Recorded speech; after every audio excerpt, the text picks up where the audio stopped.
Good morning. Today is Thursday, December 17th. It's science exams, ugly sweater day, and Dwight cohort day. Juniors, it is time to sign up for your first SAT.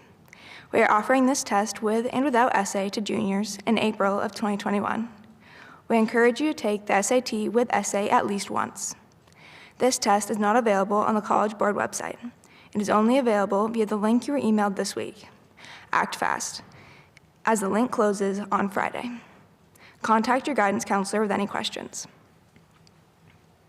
Sophomores, now is also the time for you to sign up for your first College Board test.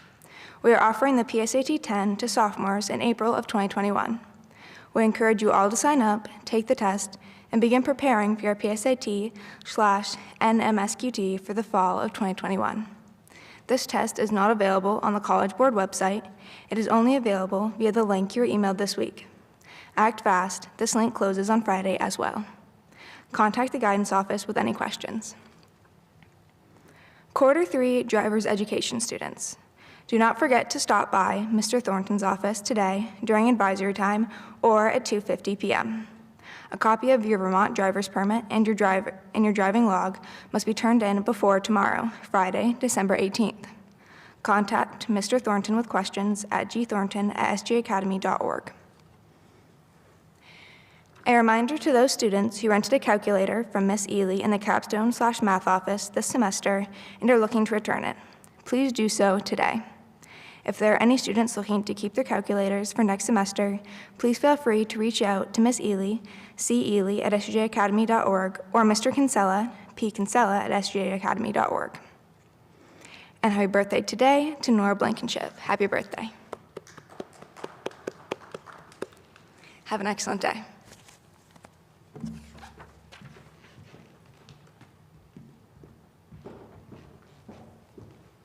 Thank you, Sierra, and thank you for that ugly sweater. I clearly need to invest in some of those. None of mine are ugly to my mind, anyway. So I have a few late announcements. Wonderfully, the Caledonian Record has named some of our students to their Dream Dozen soccer team. Congratulations to Gardner Auchincloss for being named to that team, and Gardner, along with Tommy Zhao, were named to the Dream Dozen, and they'll also represent Vermont in the Twin State Senior All-Star Game versus New Hampshire this summer, which we will cross our fingers for. And congratulations to Ellie Rice for being named to the Caledonian Record's 2020 Girls Soccer Dream Dozen, and Merrick Heemond as well for being recognized in the Caledonian Record. I have some other recognitions this morning. The CTE Outstanding Students of the second quarter. Bo Despens for Automotive Technology with Mr. Bourgeois and Intro to Construction with Mr. Bugby. Taylor Tetro for Automotive Technology with Mr. Bourgeois. Cameron Bunnell, again for Intro to Automotive Technology, that with Jason Mitchell. Isabel Bourgeois, Introduction to Welding with Mr. Mitchell. Abigail Roy, Work-Based Learning with Mr. Carr. Peter Charnley, Introduction to Woodworking with Mr. Stark. Wyatt Roy, Electricity with Mr. Roberts. Tyler Harvey, Electricity 2 with Mr. Roberts. Anona Henning, Entrepreneurship with Mr. Hale.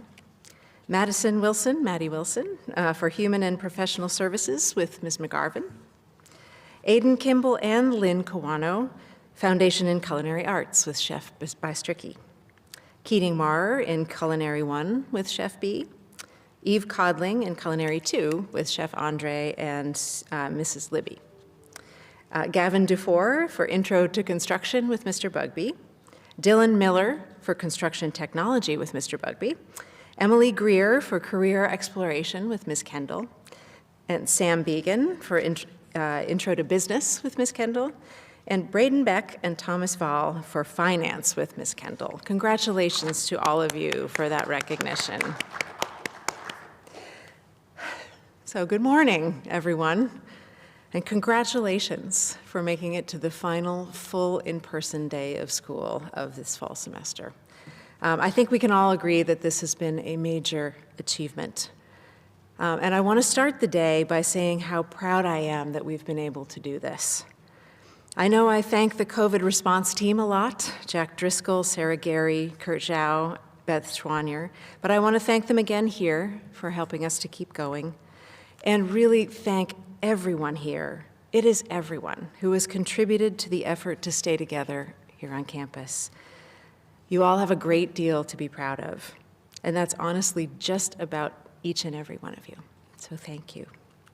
So this morning I want to do two things. I want to talk briefly about the bomb threat that we experienced yesterday, and I want to talk about the devotion of our teachers and what I'd like students to understand about how they feel. So first, yesterday's lockdown in response to an anonymous bomb threat called to the front desk was undeniably scary for everyone. Such a situation hasn't happened at the school in any time in recent memory.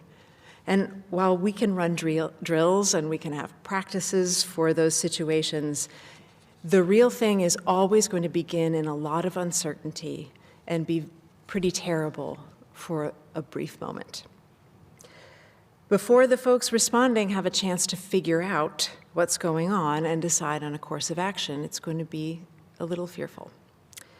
In our case yesterday, once we figured out that there was a threat, we quite simply waited for the police to arrive so that we could assess things and have their help in deciding what our next steps should be. Those few minutes while we waited seemed awfully long, and if you're like me, you thought of some terrible scenarios. I've been thinking about this a lot since yesterday, and how sad it is that these last few generations of students and teachers understand so keenly the possibility of school shootings, and how, of course, in a moment like yesterday's, that possibility would be one of the first to surface. I am so sorry that that's true. Our campus life team and building captains and so many others were on it yesterday. And especially given the fact that this is the first actual lockdown most of them have ever been part of, I want to thank them so much. And I also want everyone to understand that they did an extraordinary job, and the police said as much. I want to thank them for being the ones to take those first actions, which is very difficult, and for staying calm and reassuring under the pressure of that responsibility. We're going to be looking at how yesterday went, and with the help of the police chief, Tim Page. Thank you, Dylan Whitehead, for correcting me. It's not Sergeant Page, it's Chief Page. He was very kind to me this morning when I apologized. With his help, we're going to review step by step what we did yesterday so we can try to do even better. This brings me to the second thing I want to talk about this morning, which is your teachers. Teachers, thank you for working through your own fear, which is a very difficult thing to do for the sake of your students. And students, here's what you need to know about your teachers. They are beyond dedicated to you. They are some of the only people whose job involves losing sleep worrying about other people's children. They were worried about you yesterday, and some of them may have broken social distancing rules for a minute to be sure that you were a little less afraid. So I want you to think for a minute about those teachers that you've worked with this semester and what they've done for you, and think of that one in particular that I asked you to think about earlier this semester, that person that you trust the most here, the one you'd most like to make proud. I want you to be sure today to reach out to that person. Tell them that you are the one that they are the one that you think of when you're asked to think of who has made a real difference in your world this year. We're about to separate for the holidays. After tomorrow morning, we'll be scattered into our snug households and not visiting much. Hopefully, we'll enjoy some moments of rest and contentment that have been so scarce so far this year, and I hope that for each and every one of you. But before we go, your teachers have a gift for you that you will be able to enjoy by clicking the link that Ms. Lejeune sent this morning. Before you arrived this past September, Teachers were here for weeks preparing for your arrival. And on one or two occasions, they asked a very important question, a prescient question, that we've been grappling with ever since. How do we bring joy to this year? We want to keep everyone safe, but we want there to be joy and laughter and fun as well. That has been so difficult, but it's not for lack of trying. What you're about to watch is evidence of how much this has been on our minds, and it's a message of hope and joy from your teachers who care so much about you. It's also, of course, a very serious work of art, so please appreciate it, and thank you to Angela Drew for working so hard on it. Please enjoy this message, everyone, and I wish you peaceful, calm, and healthy days for this break. Happy holidays, and I will see you back here in 2021. Advisors, click on the link, and thank you for all you do.